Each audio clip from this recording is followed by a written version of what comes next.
mystery that cannot be explained. An enigma that defies reason. A surprising and unexpected answer. To encounter such a mystery firsthand may change your life forever. Face to face with the greatest riddles of the ages, the world's most profound mysteries reach out and touch your life in ways you never imagined possible.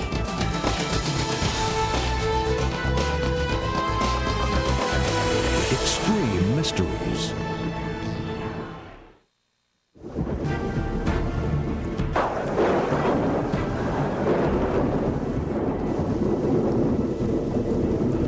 Does the leader of this small band of men actually know where to find Noah's Ark? Has the most famous ship in the history of the world been discovered at last? Did an American jet fighter plane photograph a man-made object high up on Mount Ararat in 1959? Have explorers actually recovered artifacts from the Ark, including a body wrapped in resin? Are there eyewitnesses, photographs, and artifacts that can be relied upon? Have explorers, scientists, even villagers truly encountered Noah's Ark? The amazing reports when we return. What new findings have modern technology, from satellite photography to the laboratory, provided the serious investigator? Do we know how Noah built his great boat? And who are the people who say they have actually seen the Ark of Noah? Noah's Ark is probably the best known and most thoroughly debated religious artifact in the world. Ark researchers and scholars have raised any number of serious and controversial questions about the entire episode.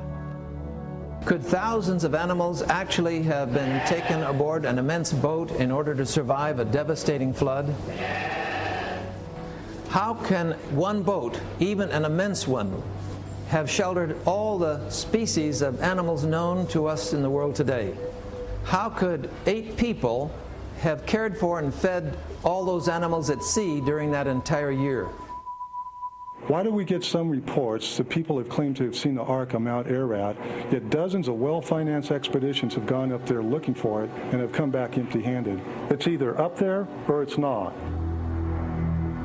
Existence of the Ark has long been a subject of great controversy, and scholars have generally found it easy to wave off the ancient accounts with little more than a shrug. But the first modern discovery of evidence that the great boat might actually exist created such excitement that a virtual parade of explorers made their way to Mount Ararat. Ed Davis befriended a young man while stationed in Turkey during World War II. In return, the young man agreed to show him Noah's Ark. At that particular time, you couldn't see the Ark. When you got where you could see it, he would come back and get me. I thought, well, that... But a couple of months later, he come back. He said, we can see it, let's go. We were all tied together, about 20 feet apart with a big rope. I was never as cold, as wet, as hungry, as sleepy in my life as I was when I got up there. They was trying to show me the Ark. When I was standing, it looked like a big piece of blue rock. And then we moved back, and then we could see in the end of it. It was awesome. You knew somebody was watching you. There was something going on. I don't know how to explain that feeling, but you knew someone or something. Well, it was just a mighty power someplace present. In the mid-1950s, the mountain finally gave up its first physical clues of the 20th century. It was to be the beginning of a series of modern-day efforts to pinpoint the secret whereabouts of Noah's Ark. A French demolition engineer named Fernand Navarra became interested in the Ark while serving in the military. Navarra began the first of a series of expeditions to Mount Ararat in 1952. My Kurdish guides had abandoned me at the lower level of the mountain, and so I tried my best to proceed on my own. I was not able to find the Ark exposed, but I did see a massive dark shape frozen under the glacier ice, I knew then I would have to return to discover what it could be. He returned in July of '55, accompanied by his young son, Raphael. What we see here is actual footage filmed by Fernand Navarra and his son during their expedition. 1955 was a warm year with the great glacial mudback. I know if I had a chance to reach the Ark, it would be now. It was Raphael who first spotted something. Navarra carefully lowered himself deep into a crevice at the 13,500 foot level. The wood was easy to see, but was frozen into the ice. Still then, I had no idea how big it was. What Navarra chopped from the ice was a 5-foot, hand-hewn wooden beam. I had dreamed of this. Raphael and I were excited like it was Christmas time. A proud moment and fulfillment of a long-held wish. But was this actually wood from Noah's Ark? It was determined that the type of wood Navarra found does not grow near Mount Ararat. As a matter of fact, there's not a forest within 300 miles of the mountain. Navarra had the wood tested in 3 different laboratories. He was told its age was around 5,000 years, clearly in line with the biblical account of the flood. The scientific test proved beyond question that something very old, something very mysterious, was definitely on Mount Ararat. Dr. Ahmet Ali Arslan is a Washington correspondent for a major Turkish newspaper, but he knows Mount Ararat like few men do. I grew up there, and I climbed more than 50 times to the summit of Mount Ararat. In 1989, and I climbed the northern part of Mount Ararat and upper side of Ahura Gorge. I went to check a certain area which had been shown in a satellite photo as a possible location of Noah's Ark. I noticed 100 or 200 feet away there was building type of structure, definitely made of wood. It almost looked like a captain's cabin. It shouldn't be there. My belief is that what I saw and what I took in my photographs definitely, without question, is Noah's Ark. What about the Ark itself? Was it capable of carrying out its assigned life-saving task?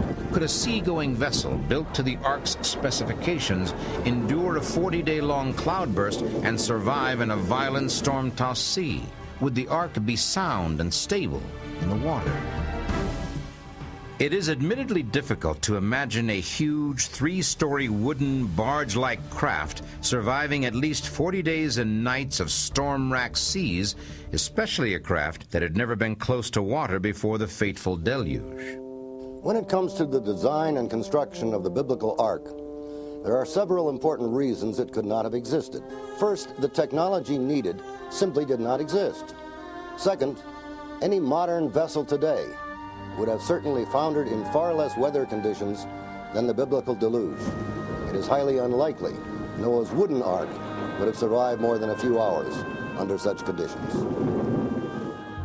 To examine this issue ourselves, we took a model of the Ark to a marine laboratory to see how it would handle waves and other hydraulic stresses. When subjected to the waves generally found on the ocean, the Ark was deemed not only seaworthy, but exceptionally stable. Then the test tank duplicated waves equivalent to 200-foot tidal waves. Again, the Ark was not only seaworthy, but extraordinarily safe.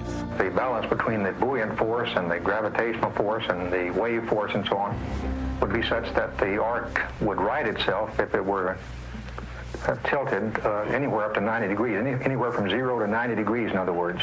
The righting effect would be such that it would just come right back up again. It'd be practically impossible to capsize. The Ark, it seems, had some remarkably seaworthy characteristics. It was remarkable for another reason as well. No larger ship was built for over 4,000 years. It was 450 feet long, 75 feet wide, and 45 feet high. Its roof could hold 20 volleyball courts. It had 1,500,000 cubic feet of space inside, which is the equivalent of 170 railroad boxcars. The Ark should be thought of in this perspective. Think of a 4-story apartment building almost a block long, and you've got it. But aside from the measurements given in the Bible, how do we know what the Ark really looked like?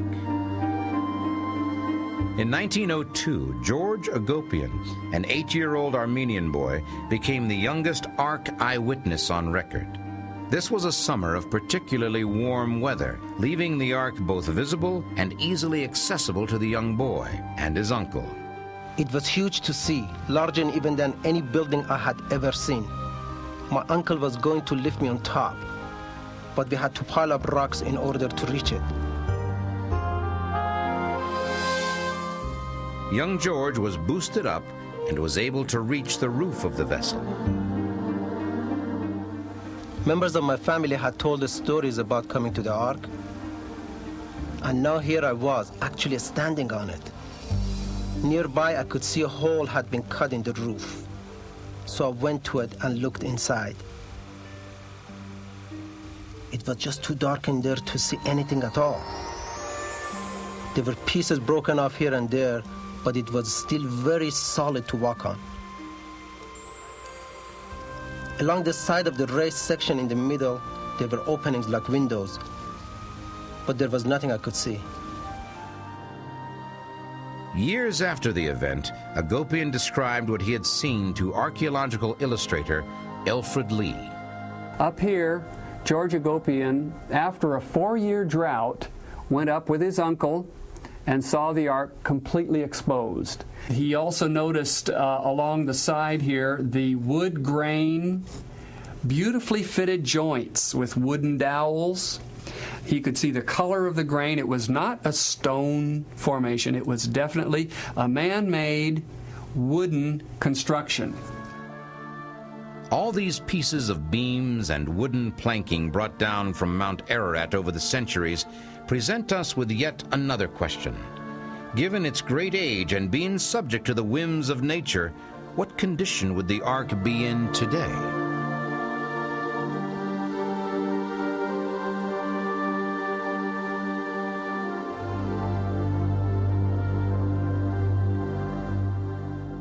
There's been a tremendous earthquake. As you know, this is an earthquake region.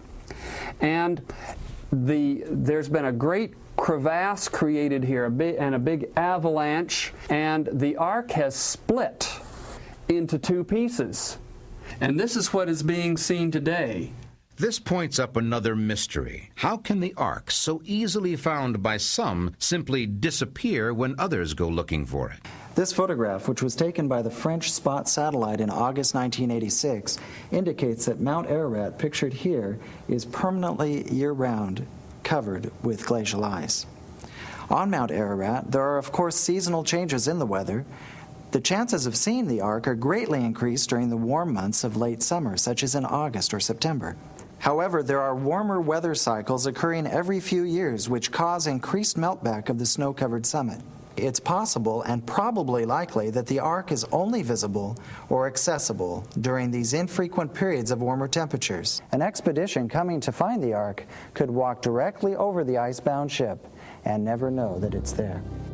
The Bible has given us the Ark's dimensions, eyewitness descriptions tell us what it looks like, and modern hydrologists tell us it was completely seaworthy, indeed virtually unsinkable. But is there any archaeological evidence to back up the stories? Are there artifacts dating back to antiquity that have been found on Mount Ararat? How does local legend explain these surprising items? Could these be artifacts from Noah's Ark itself?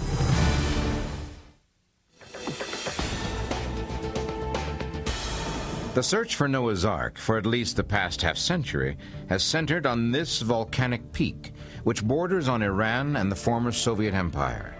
Mount Ararat rises to nearly 17,000 feet and covers 24 square miles. It is not only imposing, it is dangerous as well. I've climbed mountains all over the world, but Mount Ararat is, I guess, it's brutal. It's just the worst I've ever climbed. Actually, from the south side, when you look at the mountain, it looks like a nice volcanic cone, but then on the opposite side, there's this incredible canyon called the Ahora Gorge. It's about 1.5 times the height of the Grand Canyon. There are vertical rock walls. I'm convinced they're unclimbable.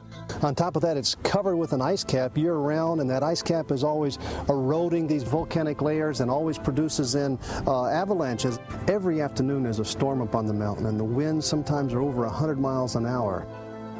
But neither the ominous legends nor the lethal hazards of the climb have ever deterred the thousands of determined seekers of the Ark.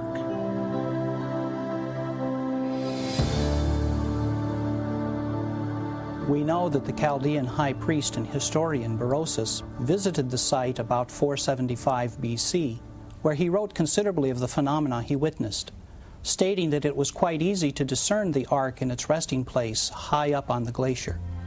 Many celebrated men of antiquity made journeys to the awesome mountain.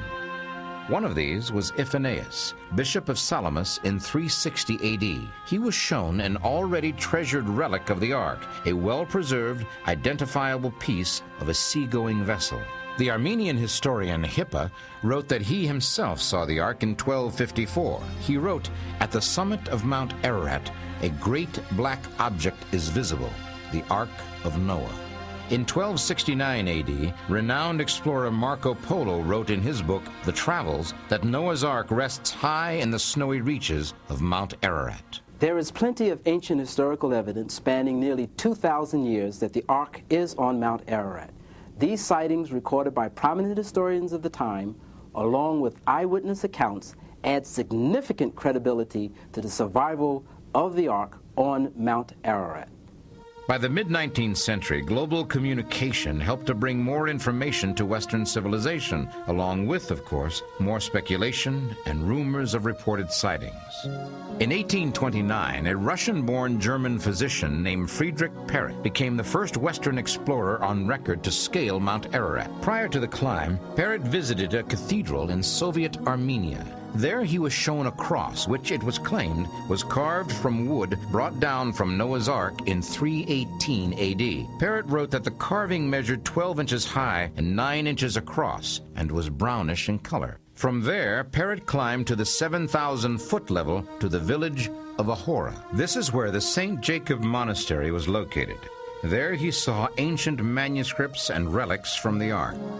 Perret continued on to the summit of Mount Ararat, but he had no success in locating the Ark. In June of 1840, 11 years after Perret's expedition, a tremendous earthquake struck Mount Ararat.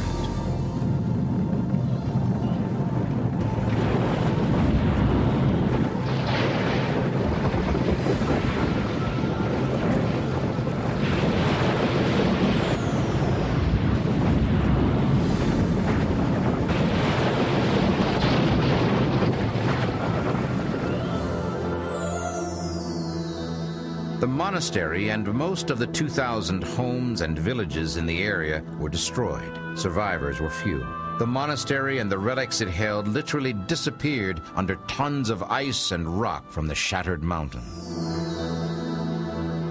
What remained was a huge gash in the mountain, deeper than the Grand Canyon, now known as the Ahora Gorge. Throughout the 1800s, explorers and adventurers mounted expeditions to seek out the Ark. Truman von Ottisch and an Englishman, Major Robert Pruitt, climbed to the Ararat summit in 1845. Colonel Kodskill of the Russian Army conquered the peak in 1850. There are those critics who have difficulty believing the accounts of past explorers, principally it seems, because the stories are old. And in all fairness, we should ask, is there any reason to believe the record of their explorations? I have studied virtually every known historical sighting of the Ark on Mount Ararat. In the last 150 years, some of them have gone into considerable detail. I've compared about 32 of these sightings, and I've found that there's a tremendous consistency. We can choose to believe that all of these reports are based upon lies, or we can choose to believe that the Ark, or some large wooden barge, is on Mount Ararat. But whether Noah's Ark is actually on Mount Ararat is only one of the points of controversy. With the completion of the great boat, God instructed Noah to bring onto the ark 2 of all living creatures, male and female. But wouldn't the gathering of the animals have been a virtually impossible task? We think that instinctively they sensed from what was going on around about them that this impending disaster was about to happen. And as a result, they were led or even driven to seek a place of safety. Hence, the animals came to the ark. The enormous size of Noah's Ark notwithstanding, many serious questions arise that clearly challenge the credibility of the entire Ark story.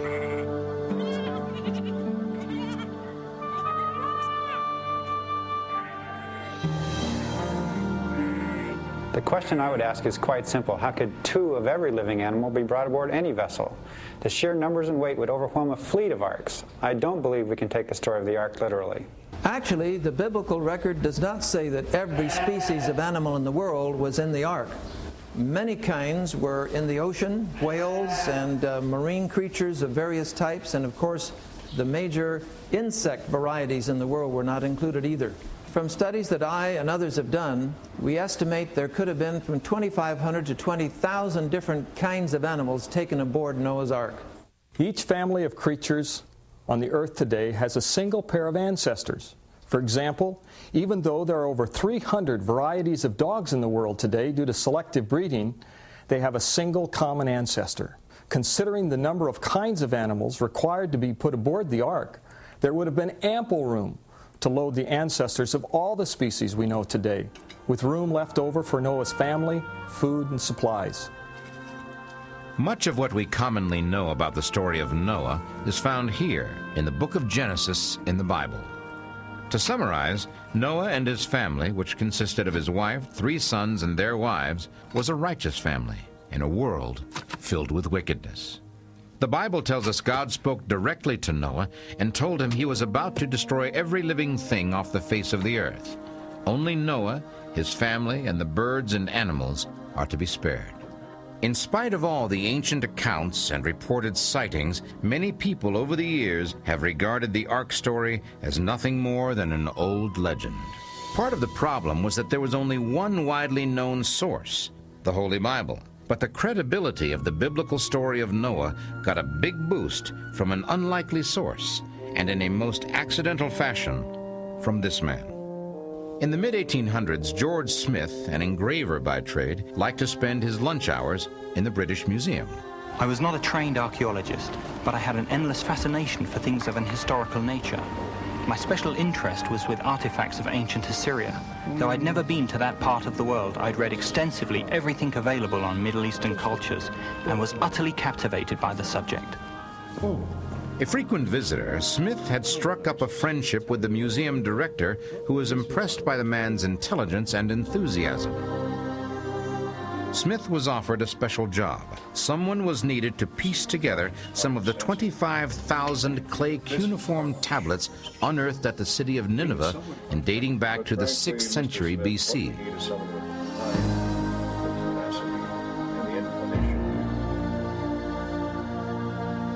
The next 10 years of my life were spent putting together these ancient clay tablets, but it was more than a complicated jigsaw puzzle. The inscriptions I translated from those tablets had a profound effect on the world of archaeology. In 1872, after a decade of work, Smith came upon an account of a ship surviving a great flood and its coming to rest on a mountain. The story told on these tablets, known as the Gilgamesh epic, paralleled exactly the story of Noah in the Bible, suggesting the biblical account is far more than a fictional legend. Smith's startling findings stirred great scientific curiosity and rekindled enormous public interest about the Ark and its possible discovery. But technology does appear to be bringing us closer to a definitive declaration, someday in the near future. Rather than ask, was there a Noah's Ark? The world may be able to say with the other eyewitnesses, I have seen it.